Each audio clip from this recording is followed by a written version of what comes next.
Welcome to Telangana వెలుగు. నేను మీ రాజు. రాష్ట్రంలో చూసుకున్నట్టయితే సామాజిక తెలంగాణ కావాలంటూ కవిత కొత్త పార్టీ పెట్టే ఆలోచనలో ఉన్నట్టు కూడా తెలుస్తుంది. మరి రాష్ట్ర రాజకీయాలు ఇప్పటికీ కాంగ్రెస్ అధికారంలో ఉంది. Bharatiya Janata party second place మాదే. నెక్స్ట్ గోల్కొండ కిల్లా పైన కాషా జెండా ఎగరేస్తాను బీజేపీ.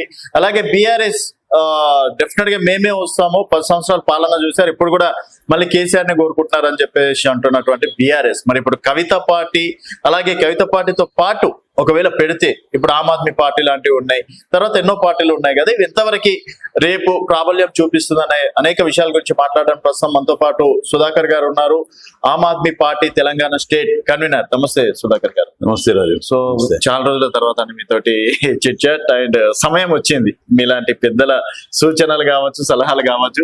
సో సార్, ఇప్పుడు రాష్ట్రంలో చూసుకున్నట్టయితే దాదాపుగా సంవత్సరంన్నర అయిపోయింది. సో కాంగ్రెస్ పార్టీ ఫెయిల్యూర్ అయిపోయిందా, సక్సెస్ అయిపోయిందా అన్నది ఒక పాయింట్ సార్. సో ఎందుకంటే ఇప్పుడు కాంగ్రెస్ పార్టీ ఫెయిల్యూర్ అయిపోయిందని ప్రతి ఒక్కరు అంటున్నారు. మీరు ఒక రాజకీయ విశ్లేషకుడిగా, సీనియర్ నాయకుడిగా ఏం చెప్తారు? ముందుగా రాజు, మీ తొలి తెలంగాణ వెలుగు బాగుంది, పేరు కూడా బాగుంది. రియల్ వెలుగు ఇయ్యాలి, మీ తెలంగాణ వెలుగు కావాలి. చాలా ఉన్నాయి తెలంగాణ పేరు మీద ఛాన్స్. ఇప్పుడు తెలంగాణ వెలుగు చాలా బాగుంది డెఫినెట్ గా. ఎందుకంటే మీరు చాలా సంవత్సరాల నుంచి మీ సోషల్ దీంట్లో ఉన్నారు, జర్నలిజంలో. డెఫినెట్ గా మంచి ఇష్యూస్ మీద వెళ్తారని చెప్పి నేను ముందు మీకు అభినందనలు, congratulation. Thank you sir. So అయితే ఇప్పుడు తెలంగాణకి సంబంధించి కాంగ్రెస్ పార్టీ వచ్చి 1.5 year అయింది. వాస్తవం ఒకటేంటంటే ఏరా అయితే ఎన్ని పళ్ళు కొట్టుకోవడం అన్నట్టుగానే ఉంది. నాకేమీ పెద్ద మార్పులు ఏమి కనపడలా. ఒకటేంటంటే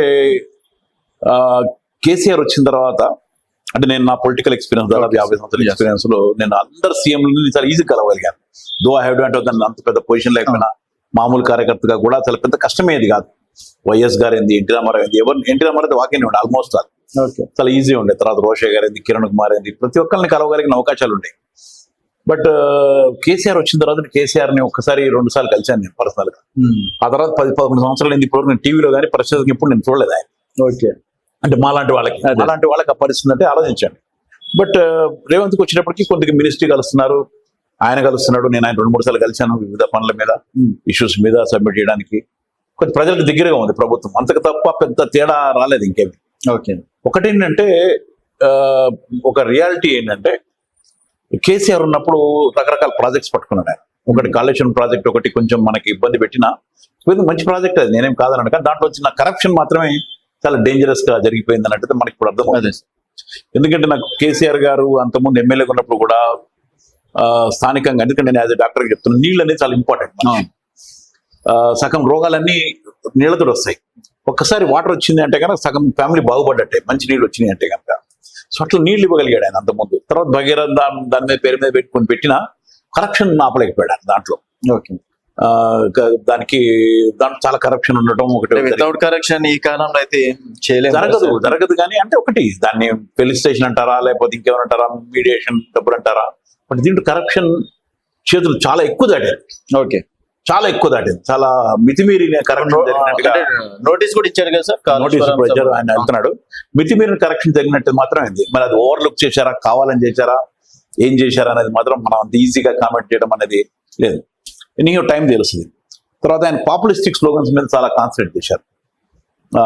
జాబ్స్ ఇవ్వడంలో ఫెయిల్ అయ్యాడు ఆయన.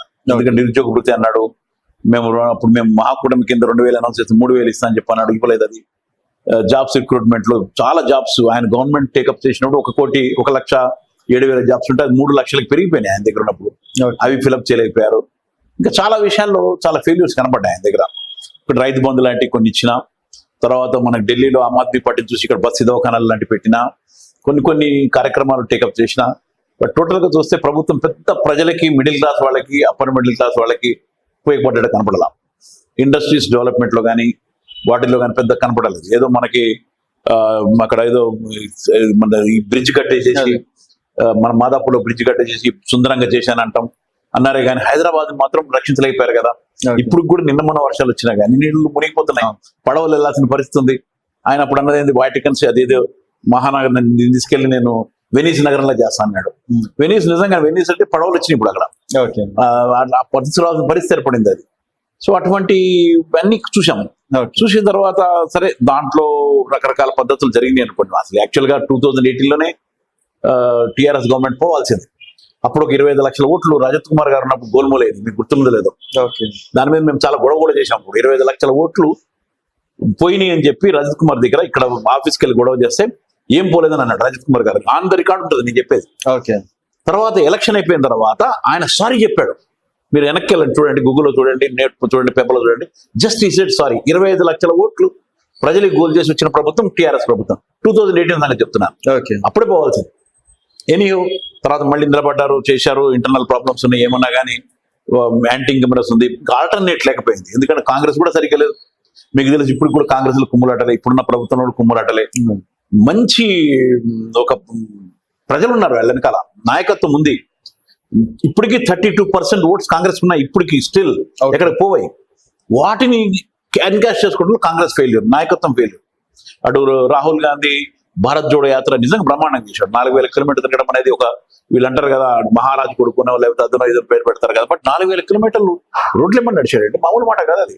అంత చేసిన నాయకత్వంలో మార్పులు రాల, వీళ్ళందరూ కలిసి కట్టుకు వెళ్ళడంలో. కానీ అక్కడ లక్కీలో ఏమైందంటే అక్కడ మహారాష్ట్రలో చేసిన కుమ్ములాట 30% ఏదైతే కాంట్రాక్ట్ ఉందో, కరప్షన్ ఉందో బీజేపీ ప్రభుత్వంలో, ప్రభుత్వం కూలగొట్టి మళ్ళీ ప్రభుత్వం వచ్చారో అక్కడ కాంగ్రెస్ ప్రభుత్వం రావడం లక్కీలో ఆ ఇంపాక్ట్ తెలంగాణ మీద పడింది ఒకటేసారి. తెలంగాణ ఎందుకంటే దాని తర్వాత 3-4 నెలలకి 6 నెలలకి మన దగ్గర ఎన్నికలు ఉంటాయి.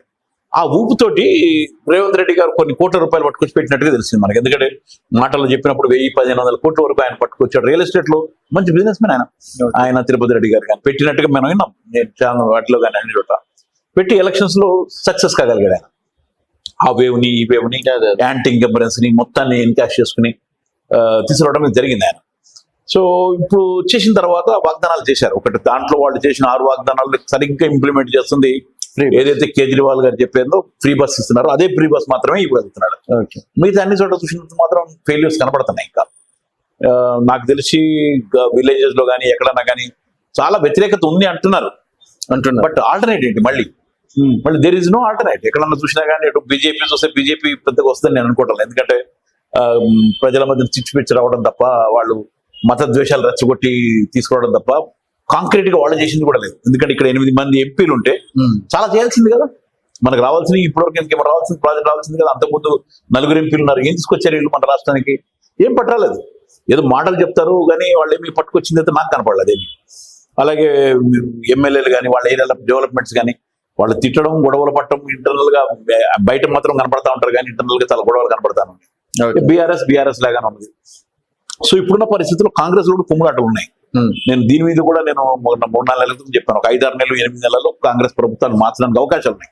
ఎందుకు చెప్తున్నానంటే నేను యాజ్ ఏ ఒక 50 సంవత్సరాలు పాలిటిక్స్ లో ఉన్నాను. కాంగ్రెస్ ఎప్పుడు కూడా సీఎంలు మారుస్తుంది. అందుకని మీకు గుర్తుండాలి 1983లో ఎన్టీ రామారావు రావడానికి కారణం అదే. తెలుగువాడి ఆత్మగౌరవం అని ఆయన వచ్చాడు. బయటికి వచ్చింది ఏంటంటే అప్పుడు సంవత్సరంలో 3 సీఎంలు మార్చేవాళ్ళు. సడన్ గా పట్టుకొచ్చి అంజయ్యని పట్టుకొచ్చి పెట్టారు, ఇంకోటి పట్టుకొచ్చి పెడతారు. కాంగ్రెస్ లో పూర్తి టర్మ్ చేసిన వాళ్ళు 2-3 మాత్రమే ఉన్నారు. ఒకడు వైఎస్ రాజశేఖర రెడ్డి, తర్వాత కిరణ్ కుమార్ కూడా తర్వాత అంత ముందు చెన్నారెడ్డి ఒకరు చేసినట్టున్నాడు. ఒకళ్ళిద్దరు తప్ప ఇన్ని సంవత్సరాల్లో ప్రతిసారి ఒక 3 నెలలకు 6 నెలలకు 8 నెలలకు 1 year కో సీఎంలు మార్చడం అలవాటు వాళ్ళకి.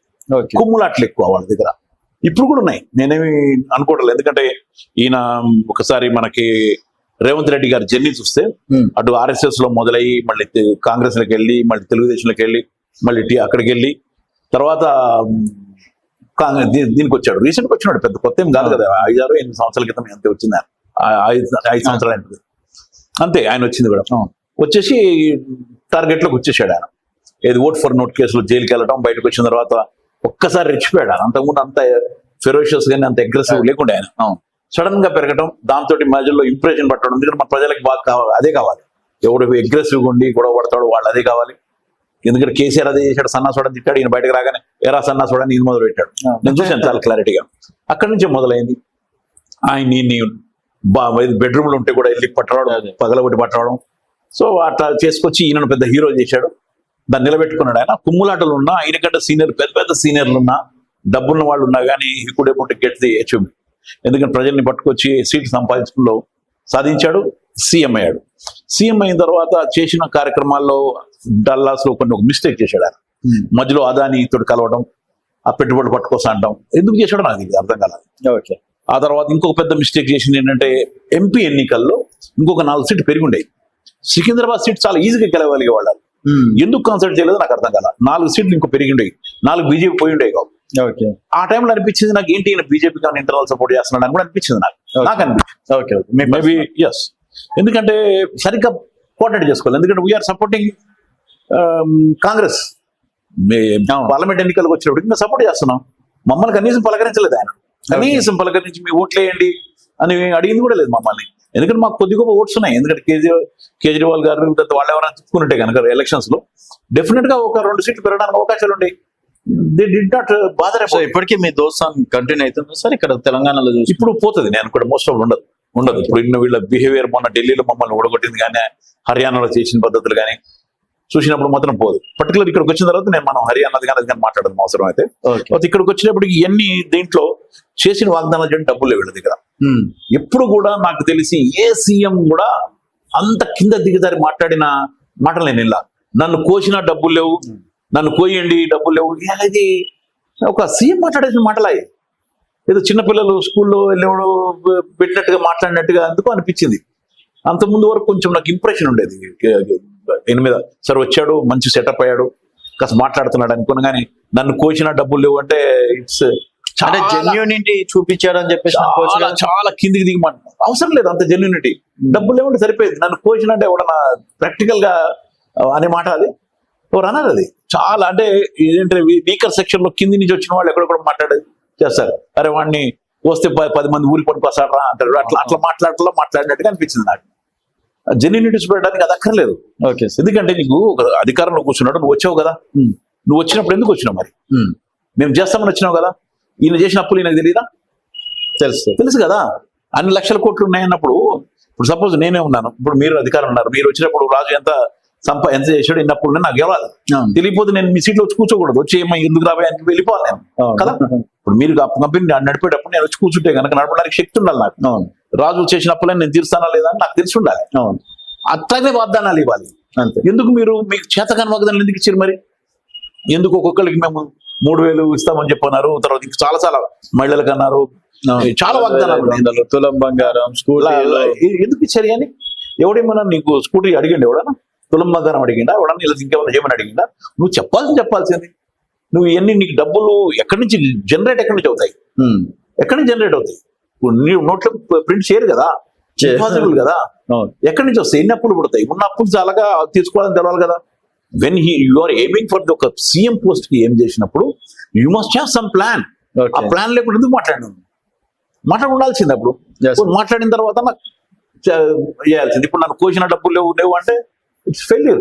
Okay sir, and 100% it's failure. సరే సార్, ఇప్పుడు పాలిటిక్స్ లో కవిత కుత్తపాటి పెట్టే అవకాశాలు ఉన్నట్టు పెద్ద ఎత్తున రూమర్స్ అనుకోవచ్చు, నిజాలు అనుకోవచ్చు. మరి ఇప్పుడు కవిత సక్సెస్ అవుతుందా సార్? తెలంగాణలో ఎన్ని పార్టీలు ఉన్నాయి?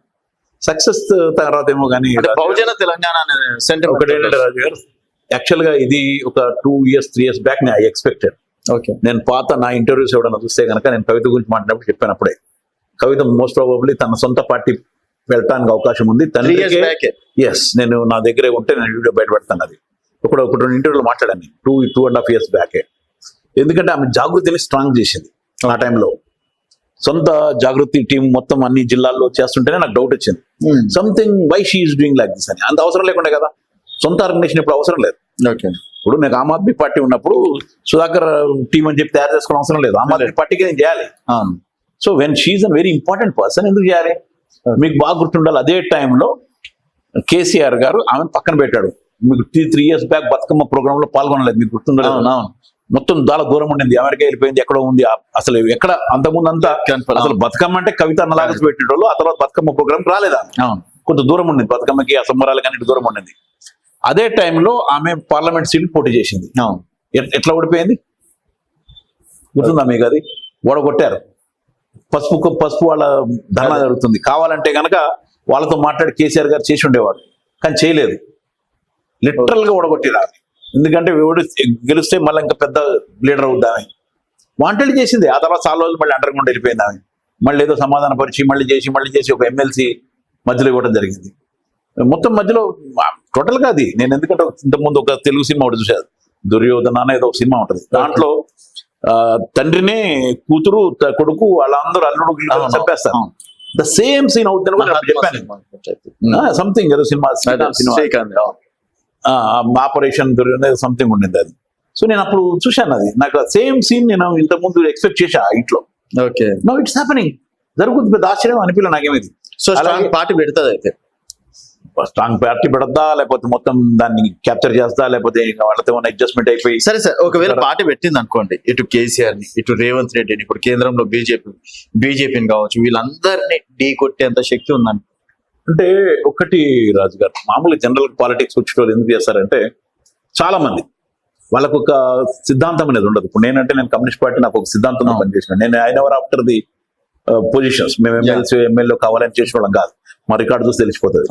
ఈవెన్ ఆమ్ ఆద్మీ పార్టీలు కూడా అంతే.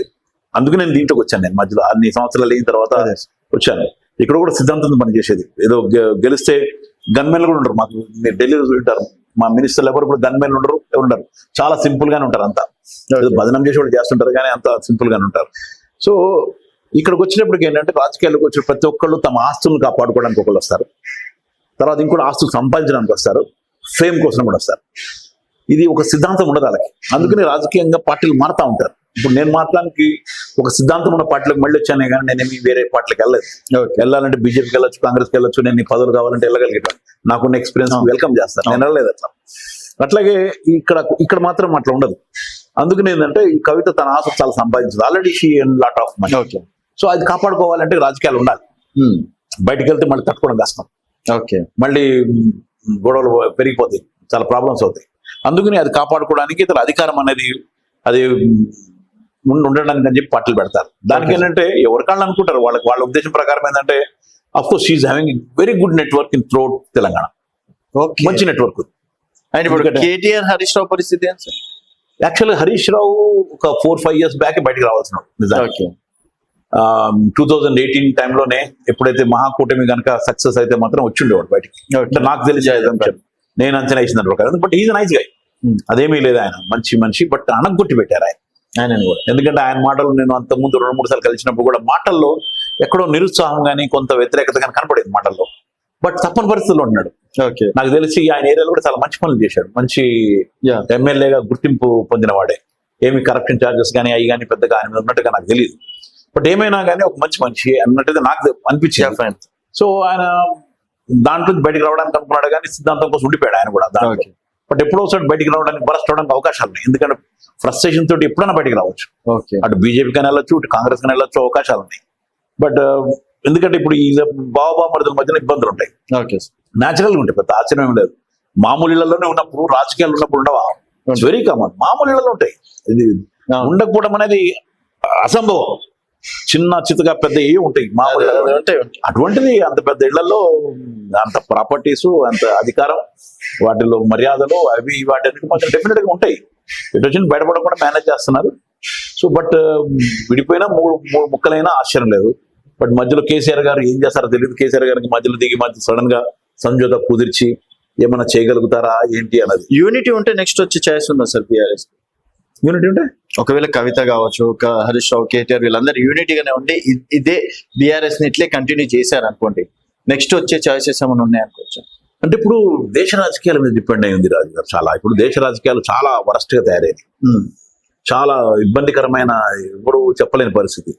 నిజానికి ఏంటంటే, నేను మొదటి నుంచి కూడా మేము సెక్యులర్ పార్టీ అయిన Congress party is a nice party. నేను వాట్ ఐ ఫీల్ ముందు నుంచి నేను మా అధిష్టానంతో కూడా చెప్తాను ఏంటంటే, ఉన్న పార్టీ బీజేపీని ఎదుర్కోవడానికి కాంగ్రెస్ తో కలిసి వెళ్తే కొంచెం బాగుంటుంది అనుకుని నేను ఆయన కేజ్రీవాల్ గారు వచ్చినప్పుడు నేను మాట్లాడాను ఇక్కడ 2 years బ్యాక్ వచ్చినప్పుడు. ఆ తర్వాత నేషనల్ అలయన్స్ ఫామ్ అయింది అప్పుడే కాంగ్రెస్ తో పాటు. బట్ కాంగ్రెస్ లో ఇంటర్నల్ గా ఎప్పుడూ గొడవలే వాళ్ళతోటి. ఎందుకంటే హర్యానా విషయం వచ్చింది. హర్యానా పోటీకి మాకు ఇష్టం ఏమీ లేకుండే. 10 సీట్లు అడిగినాం. మాకున్న దాని ప్రకారం 1.5% అయితే వచ్చినాయి కదా ఓట్లు. 10 సీట్లు అడిగినాం.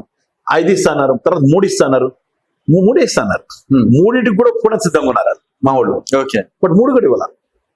ఏం చేస్తాం, మరీ ఇంత హీనంగా దిగజారుస్తుంది అని చెప్పేసి మా వాళ్ళు అక్కడ మళ్ళీ కమిటీ ఉంటుంది కదా, వాళ్ళు దే ఫెల్ట్ వెరీ బ్యాడ్. మమ్మల్ని మరీ ఇంత అధ్వానంగా చూస్తున్నారు ఏంది. హర్యానా నిజానికి కేజ్రీవాల్ గారి బర్త్ ప్లేస్, మనకు ఒక ప్లేస్ ఉంది, మనకి కలవగతామని పోటీ పెట్టారు. ఈ న్యాచురల్ గా ఉంటుంది, ఎలక్షన్స్ కి వచ్చినప్పటికీ అదే ట్రెండ్ ఉంటుంది. అక్కడ పోటీ పెట్టారు. మళ్ళీ వాళ్ళు ఇక్కడ కాంగ్రెస్ ఇక్కడ ఏం చేసింది, వాంటెళ్ళి ఇక్కడ కూడా దింపేసేసి చేశారు. దానికి రీజన్ ఒకటి ఏంటంటే, 2029కి 28-29కి మనకి నేషనల్ కి రాజీవ్ గాంధీ ప్లాన్. ఓకే. ఆయన టార్గెట్ అది. ఇప్పుడు దాదాపు 10 సంవత్సరాల నుంచి టార్గెట్ అక్కడే. ఆయన ఇప్పుడు టార్గెట్ చేయలేదు, ఆయన ఇప్పుడు టార్గెట్ చేయాల. మీరు అబ్జర్వ్ చేయండి ఆయన పాలిటిక్స్ అంతా. ఇప్పుడు కూడా ఆయన సీరియస్ లేకుండా వాడు కనుక సీరియస్ గా చేస్తుంటే నేషనల్ గా 99 దాకా 150 సీట్లు వచ్చిండే వాళ్ళకి కాంగ్రెస్ పార్లమెంట్ వచ్చిండే. చేయలేదు, ఎందుకంటే వాళ్ళు ఇంకా వరస్ట్ కావాలని చూశారు దేశాన్ని. ప్రజలు వ్యతిరేకించాలి, ఎందుకంటే ప్రజల్లో ఒక పిచ్ ఫెనటిజం పెరిగిపోయి ఉన్నది. ఆ ఫెనటిజం పోవాలి అంటే గనక దాని మీద అది బాగా పెరిగితేనే తగ్గుద్ది. అది పెరుగుట విరుగుట కొరకు అంటారు కదా, అట్లా తగ్గాలి. అందుకని ఇప్పుడు కొంచెం తగ్గడానికి మొదలైంది ఆల్రెడీ. 2029 వచ్చినప్పటికీ వాళ్ళకి మొత్తం ఏంటంటే ప్రైమ్ మినిస్టర్ క్యాండిడేట్ గా Rahul Gandhi is going to be expose అవుతాడు. అప్పుడు ఎవరెవరు ఉంటారు? మోడీ ఉంటాడు. కేజ్రీవాల్ గెలిస్తే కేజ్రీవాల్ కూడా ఆల్టర్నేట్ క్యాండిడేట్ వచ్చేస్తాడు. ఓకే.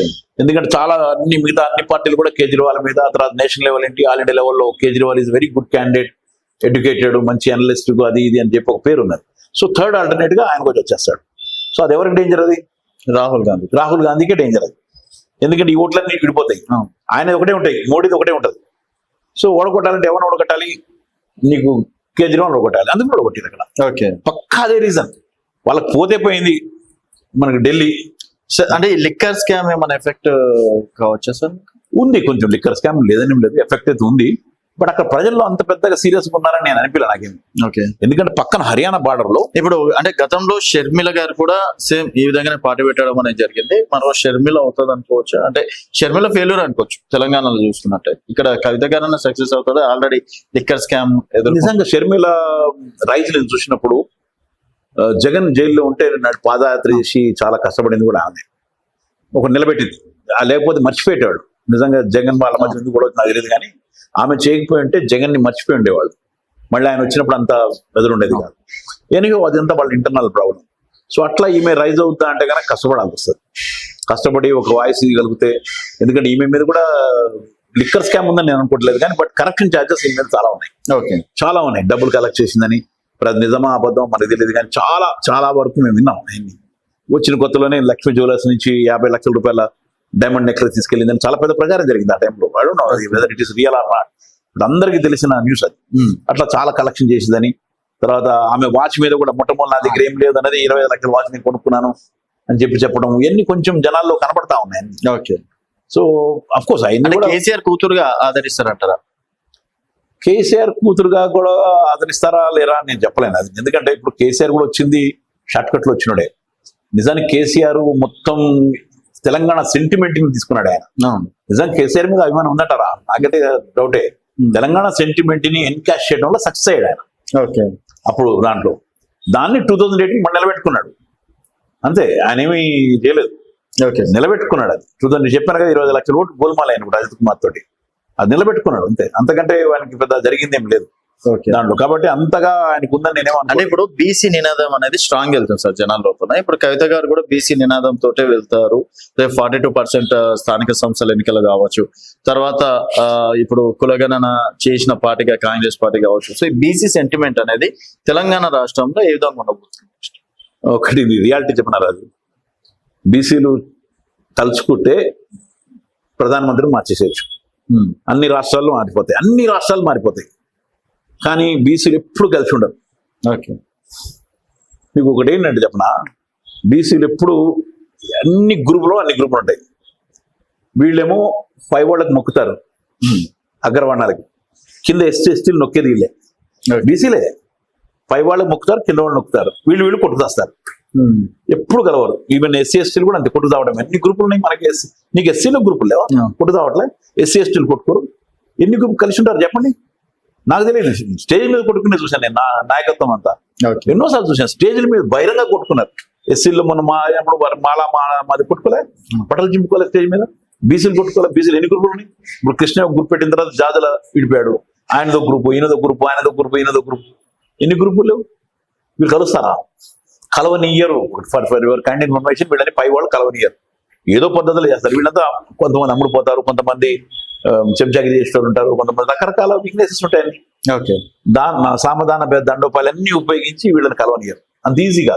ఓకే. కలిస్తే మాత్రం అద్భుతమే. ఇప్పటివరకు లేవా? ఎంతోమంది మాట్లాడట్లేదు మనం. ఎందుకు రావట్లేదు? ఎందుకు మనకి ఇప్పుడు జ్యోతిరావు పూలే ఎప్పుడు బయటకు వచ్చిండు ఆయన, అందరూ మర్చిపోయిన టైంలో ప్రజారాజ్యం పార్టీ బయట పట్టుకొచ్చింది ఆయన, నాకు తెలిసి. చిరంజీవి అంత ముందు నాకు కూడా తెలియదు, నేను రాజకీయాలు ఉన్నా కానీ జ్యోతిరావు పూలే అసలు స్త్రీ మేము ఎప్పుడు పెద్ద లేకుండా చిరంజీవి పట్టుకొచ్చాడు, సడన్ గా బయటకు పట్టుకొచ్చారు మనకి బీసీ వర్గాల నాయకుడు అని చెప్పారు. అక్కడ నుంచి చాలా పాపులర్ అయిపోయింది నాకు తెలిసి.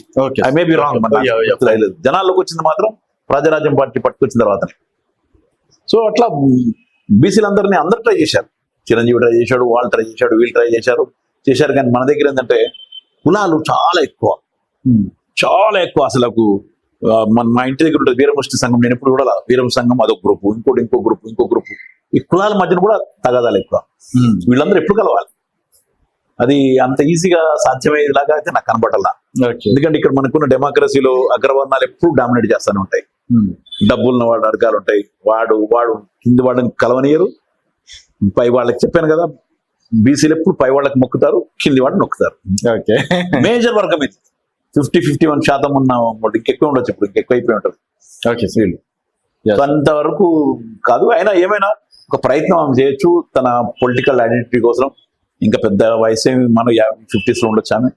సో తన రాజకీయంగా నడపడానికి చేయడానికి ఉంటే ఎవరి ప్రయత్నాలు అలాగ ఉంటాయి.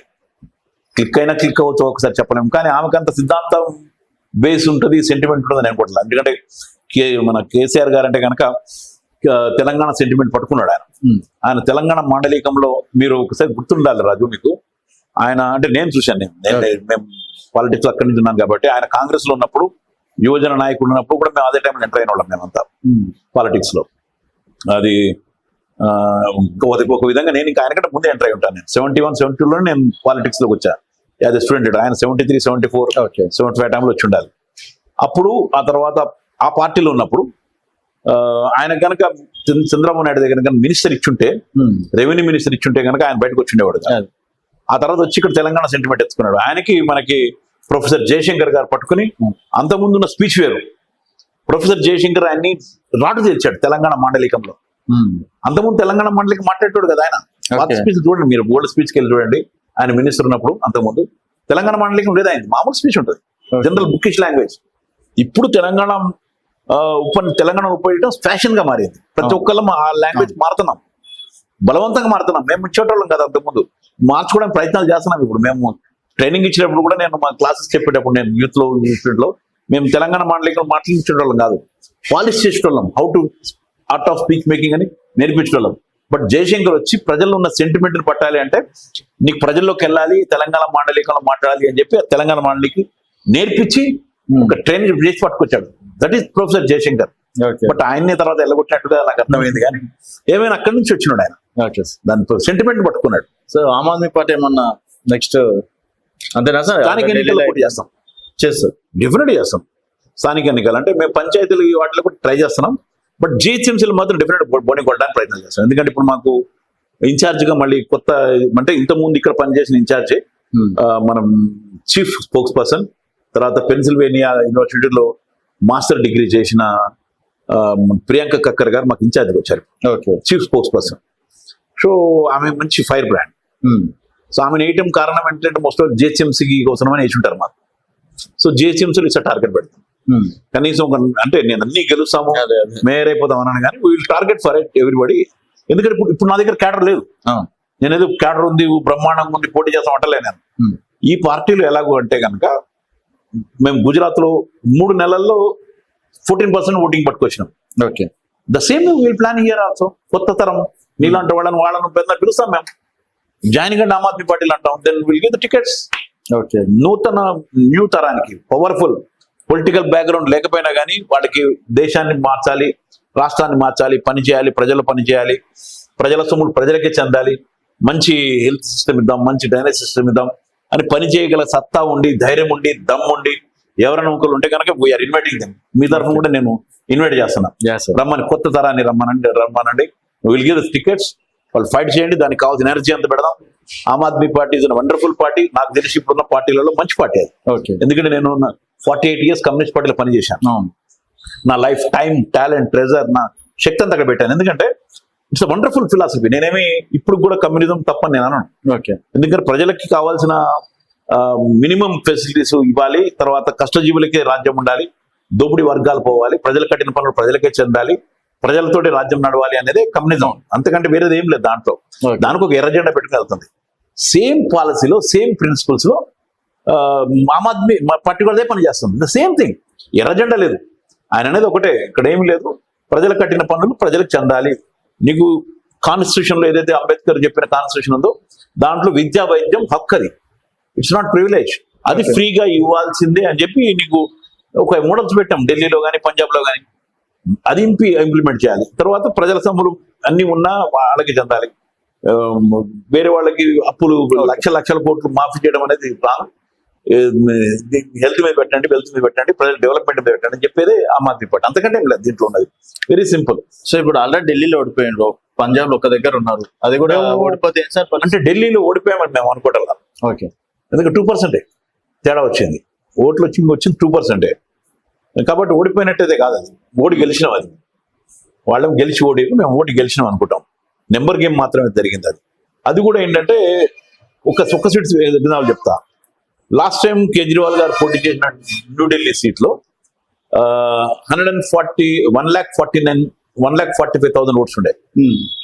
సడన్ గా పోలింగ్ దగ్గరికి వచ్చినప్పటికి 1,09,000 అయింది. హౌ?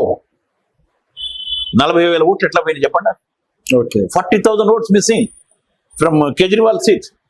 40,000 ఓట్స్ అన్ని కేజ్రీవాల్ ఓట్లే. ఓడిపోరా, వద్దన్న ఓడిపోతారు, ఇంకా ఓడబెట్టి ఓడిపోతారు. ఓకే. What happened? మీరు నెట్ కొట్టి చూడండి తెలిసిపోతుంది మీకు. చెప్పాం కదా మొన్న రాహుల్ గాంధీ కూడా సుప్రీంకోర్టు కేసు వేశారు. మహారాష్ట్ర ఎన్నికల ముందు 40 లక్షల ఓట్లు కొత్త ఆడాయని ఎక్కడి నుంచి వచ్చింది? ఇక్కడ కూడా దాదాపు 8-9 లక్షలు 6 లక్షల ఓట్లు మొత్తం టోటల్ మీద డిలీట్ చేసేసారు. పట్టుకున్నారు మా వాళ్ళు వెళ్ళి. నేను చెప్పాను కదా 2018 లో మన దగ్గర ఇక్కడికి వచ్చినప్పటికి 25 లక్షల ఓట్లు మిస్సింగ్. ఇప్పుడు నేను ఈవీఎంలు మారుస్తారు చేస్తారు నేను అన్నాను, ఎందుకంటే మన ఈవీఎంలకి వైఫై కనెక్షన్ ఉండదు, చేయడం కష్టం మా దగ్గర. ఓకే, ఏదో 4 ఈవీఎంలు అంటే మార్చగలుగుతారు, కానీ అన్ని చేయలేరు. But they can do one thing, that ఓట్లు మాత్రం మిస్ చేయగలుగుతారు. ఓకే. మనకి ఇచ్చే ఓటర్ లిస్ట్ ఒకటి ఉంటుంది, మిస్సింగ్ చేసేస్తారు. ఏమో నెట్లో కొడితే వెళ్ళిపోతాయి అన్ని, ఐడెంటిఫై చేసి ఎవరు ఓట్లు ఏంటో ఐడెంటిఫై చేస్తారు, తీసేసేసి నెట్లో మార్చారు పోతాయి. అక్కడికి వెళ్ళేటప్పుడు ఉండవు.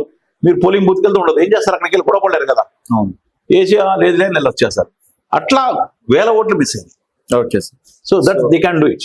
సో చూద్దాం సార్, ఈ స్థానిక సంస్థల ఎన్నికల్లో ఏ విధంగా ఉండబోతుంది ఏందనేది చూద్దాం sir. Thank you sir. Thank you very much Raju garu. Thank you very much. All the best. Thank you.